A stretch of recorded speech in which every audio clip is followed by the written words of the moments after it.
Burisrawa. Ora biyen ora saiki kowe mung tansah dadi ganjelaning atiku. Sumpah prasetyane Setyaki dina iki aku kudu bisa ngendarat mestakamu.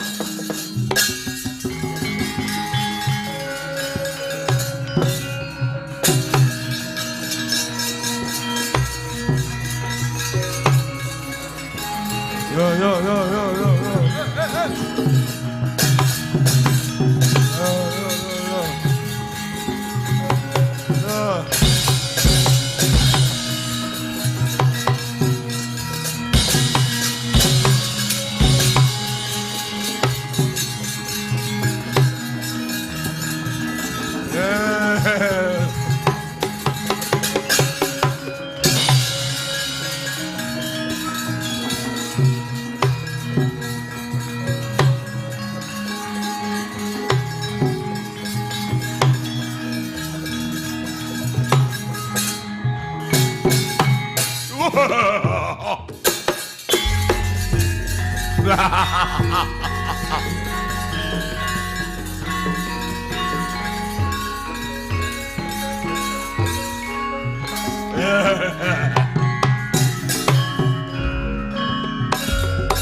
Kapicing dening Sang Burisrawa ngruncal sakayanging duwa sakrosane dewa dene tatan kuwawa ngobahake Burisrawa megagah sukune keker ngidak dlamakane Sang Wresniwira gulune den pepetaken weteng kinempit kang mestaka kaya sumrepet panone ngoceh Sang Burisrawa.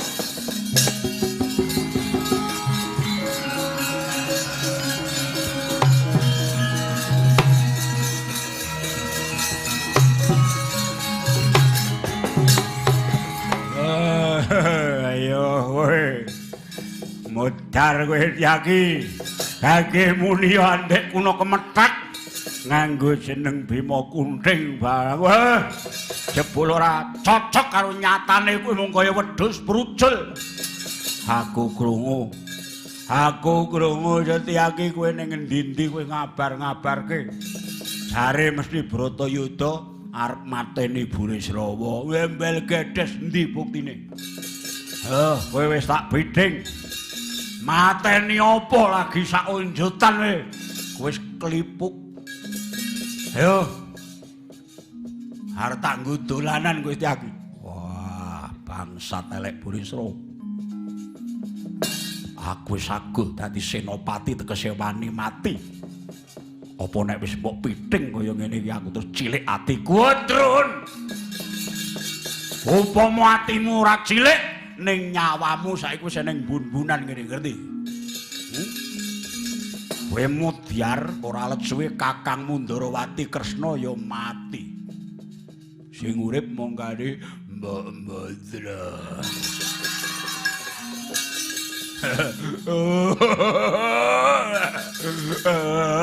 Kena mati Setyaki Mundar, aku karo kowe ya mbok. Sangkem elek. Kakang mbok lore rengrina wengi dremimil. Mung ndongake kowe supaya ndang mutar. Kowe bedes. Ora ngandel aku. Aku ora ngandel mergo sejatine Mbok Mbadra kae seneng karo aku. Hah? Kae entuk permadi iki gur dipeksa. Sejatine kae seneng karo aku. Kowe ora ngandel? Yo. Takokno isining atine. Nalika tak enteni ana ing pinggiring bengawan sore.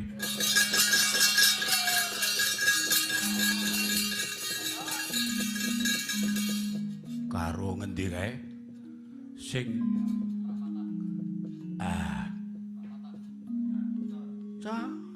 yaning wulan rabas pucuk ing cemara.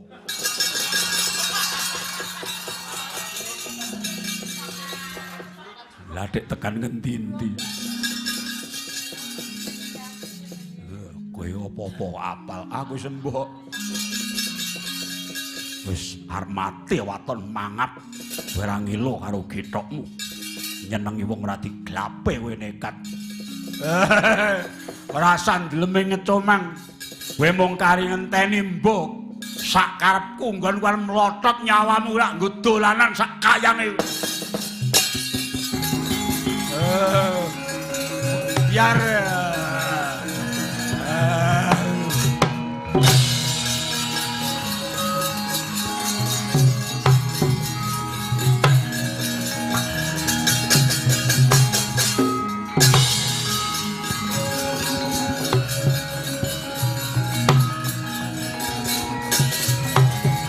ning serati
perang gedhe nengan-nengahi mung didoli susah.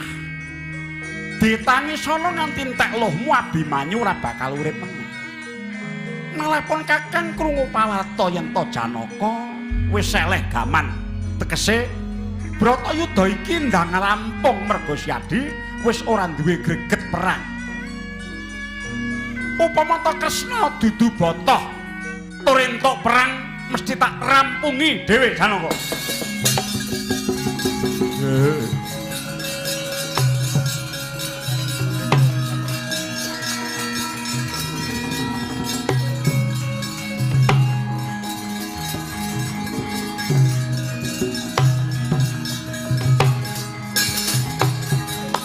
Watmara sang Arjuna esmunira kamanungsan kasrepan tingkahing mungsuh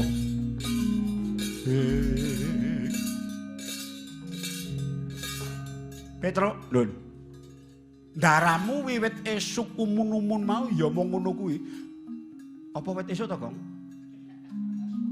lha ngopo lho lha ngopo ki dapurmu ki jane ki melu sapa lha aku ki melu sapa lho melu Ndara Janaka to lha jane melu Ndara Abimanyu lho Abimanyu srenek ngono lho aku mbiyen ki rekene melu Ndara Abimanyu lho wedine nek kono sela rene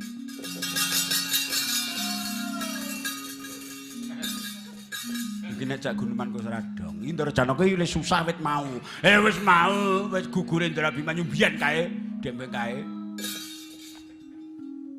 Janaka sepisan meneh upama Kresna kuwi dudu bata Pandhawa mesti wis temandang aku nek gelem perang sabet aku alap-alap oh alap-alap Gong iya ora nemplek kelir ngono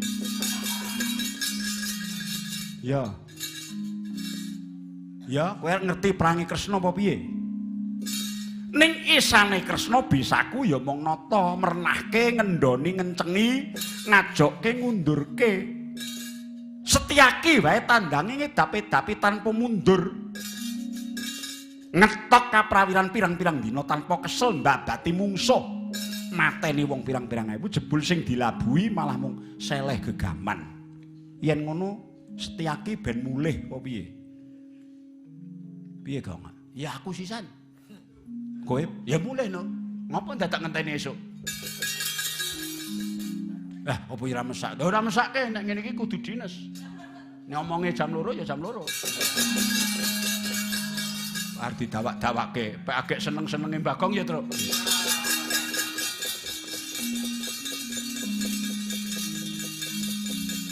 ya ngono apa piye Janaka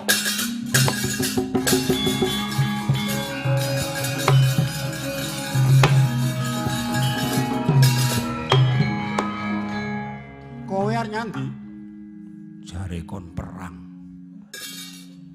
budal perang nek waton mangkat kowe mengko bilahi wong perang kuwi nek atine sing lokro ora bakal bisa temandang iso uga kowe mengko malah dadi pangane mungsuh kowe budal perang mongko kowe nyekel gendhewa ora wurung sing mbok eling-eling mung Abimanyu yen kowe njupuk panah sing ana atimu mesti mung panah 1000 sing ngranjap Abimanyu iya mula becike si Adi nata ati dhisik mengko nek wis semeleh lagi mangkat perang kula bidal ki mawon tenan iya ning aku sik ora percaya kok lah mbok yo percaya godhong kates iso gawe lega ora percaya piye to Gong iki percaya mbuh cah-cah iso cah-cah kok mboten percaya kowe wis seleh gegaman tur kowe nglokro mengko nek ngembat jemparing ora bisa tumama apa ora memirang jagat lajeng tak coba dhisik Janaka gaene manah tak dicoba iya aku ngerti kowe bendina manah tur nek manah gonta-ganti wong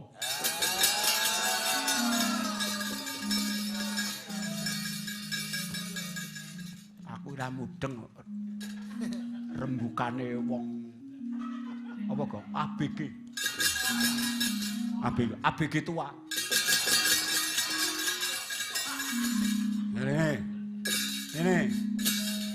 ini terus pundi kok dadak ngalih ya ngalih wong arep nyoba kok Janaka kok isih ora dipercaya ampun manut mawon badhe nyobi menapa kula panahe kula sih titis rambut tak pentang nggih iki rambuté sapa to ki mau ning ndi to Gong mbah masa kek Kresna nang salon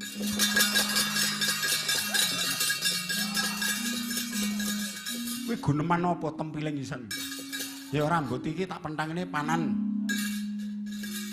Ambok nggih. Mung manah putih kira ora iso.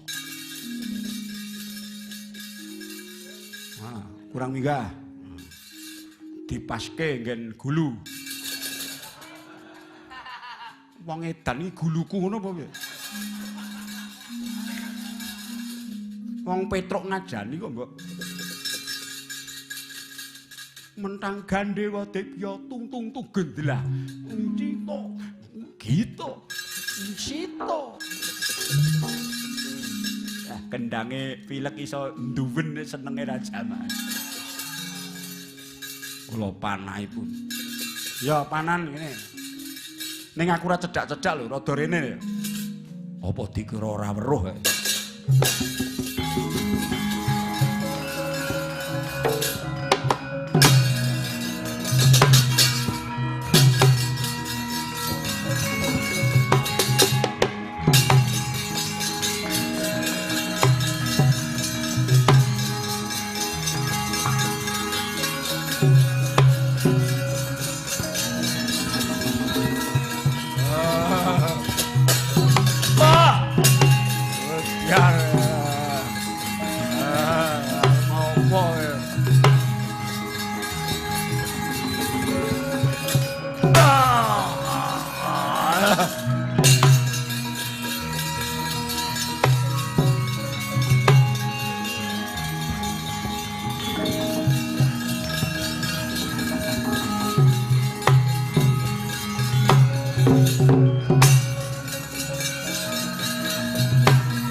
Kowe aja mati ya Burisrawa.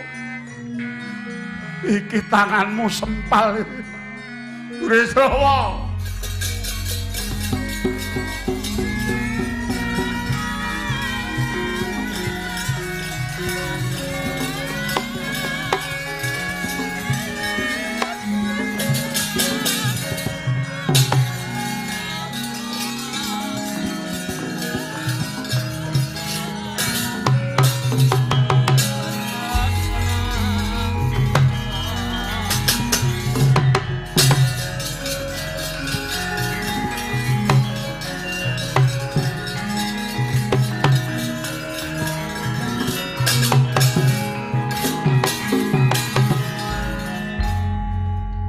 Apa Setyaki? Menika wawenten panah. Panah sapa? Nyempal tanganipun Burisrawa. Satemah kula saged ebah lan kula saged uwal saking cengkermanipun Burisrawa. Lah panahe sapa? Wau saking mriki.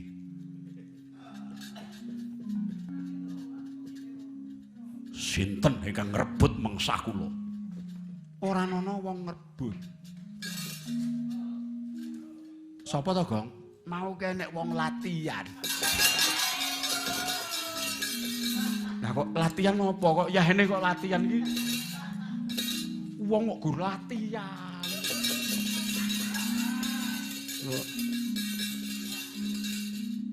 Lah kukuh kuwi lho. Kok iso kukuh iki lho.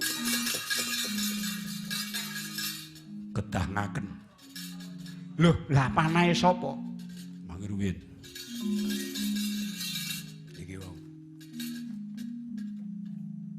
Panah sinten? Janaka. Iki apa panahmu mau? Iya, Ji. Kok nganggo Ji? Ah, mboten trimah raos sing manah. Dianggep Setyaki wong pepinjungan ngoten lho pripun.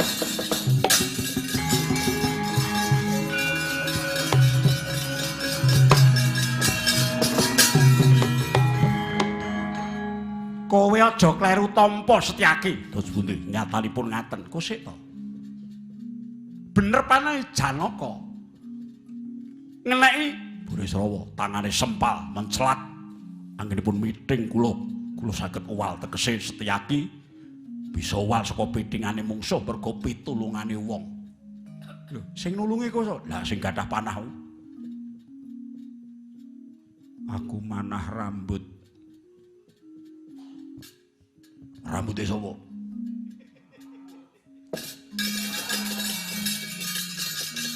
Kok maplek. Kowe ngerti ora Janaka kuwi nglokro atine bareng kelangan Si Abimanyu. Ora tuwa gregete seleh gegaman bareng arep maju perang. Aku rak ya jubriya to. Ora ngandel yen Janaka isih tuwa gregete. Aku mentang rambut, Janaka takon manah. Nek kok kenging mengsah kula. Lho. Kenek mungsuhmu, nggih. Lah aku ora nyengaja. Mboten sengaja. Aku aja disalahke. Aku gur dikongkon karo guru. Kowe ndek men ya tau dikongkon ngono to, Gong? Aku tau dikongkon ning tak bathi. Iki apa gitu. Burisrawa wis ilang tangane kae isih angel dirubuhke.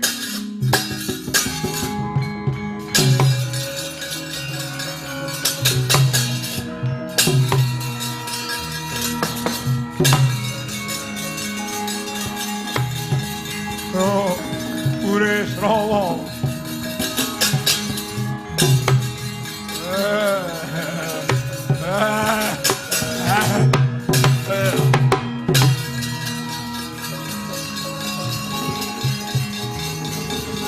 Anggepe apa? Kepuk.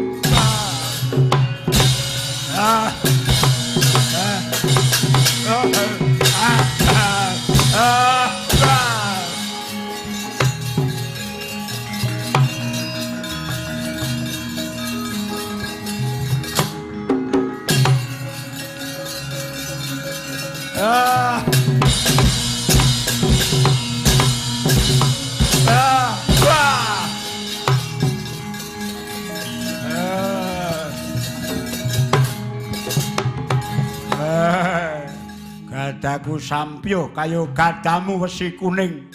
Setyaki wis ora duwe daya apa-apa mudyar.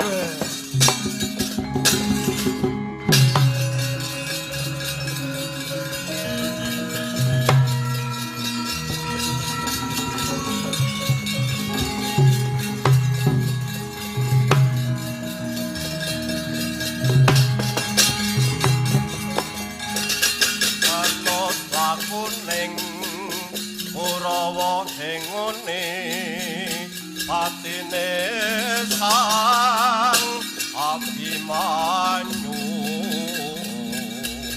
karena ing citra sigra sang Setyaki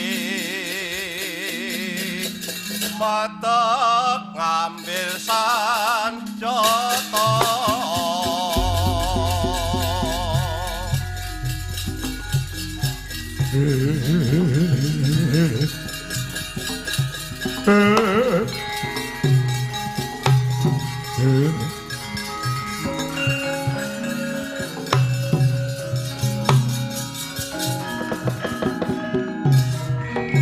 Sanjata pamungkas nenggih naga bondo. Sumorot kaya kilat ngenani dadaning Sang Burisrawa. Pecah kapisanan.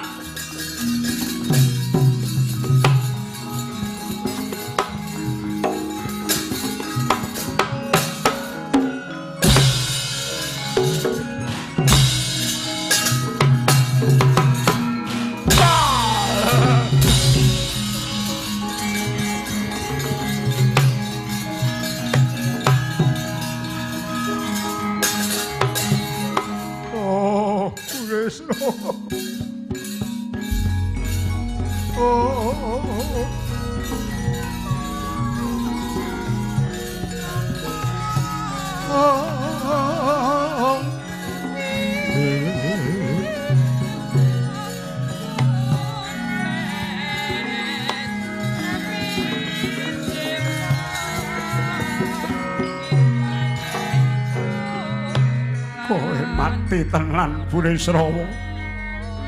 Kowe mati tenan ya.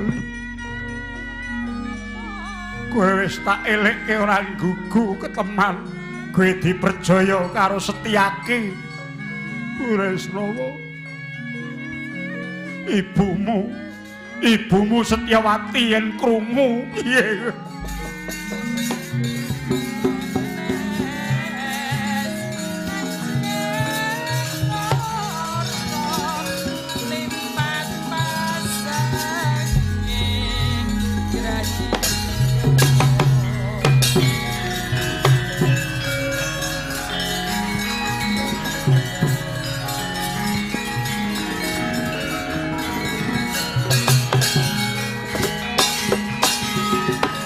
Lakuning manci gumantining mangsa kala